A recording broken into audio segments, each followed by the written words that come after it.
Hello, কেমন আছেন সবাই? Welcome back to my YouTube shorts. কালকে সন্ধ্যাবেলা বানিয়ে ফেলেছিলাম হঠাৎ করেই চিকেন স্টিম মোমো। এগুলো খেতে খুব সুন্দর হয় আর ঘরে বানালে যেহেতু খুব ফ্রেশ হয় আর বিভিন্ন ধরনের বানানোও যায়।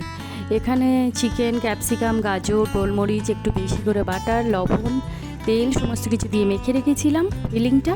আর কিছু মোমো ওখানে একদম সাধারণ পদ্ধতিতে বানাতেও দিয়ে দিয়েছিলাম। খুব ভালো লাগে। সাথে একটু সাইডে স্যুপও করে নিয়েছিলাম, খুব সুন্দর হয়। আর বিভিন্ন ধরনের মোমো ঘরে বানানো যায়। যেহেতু আমার ছেলে খুব পছন্দ করে ফ্রাই মোমো, তাই একটু ফ্রাই মোমোও বানিয়ে নিয়েছিলাম। আবার আপনারা চাইলে প্যান ফ্রাইড মোমোও বানাতে পারেন। আবার আমি সাইডে চাটনিটাও বানিয়ে নিয়েছিলাম। ওটা হচ্ছে নেপালি স্টাইলে চাটনি। খুব টেস্টি হয়। আর বাইরে যেহেতু অল্প অল্প ঠান্ডাও পড়ে গেছে এখন, খুব ভালোও লাগবে। আর এটাই ছিল আমাদের ডিনার। আমরা তো অলরেডি খাওয়া শুরু করে দিয়েছিলাম। তো আপনাদের কেমন লাগলো অবশ্যই জানাবেন। আর সবাই একটু পাশে থাকবেন, এটাই চাইবো। তো চলুন আজকে এইটুকুই।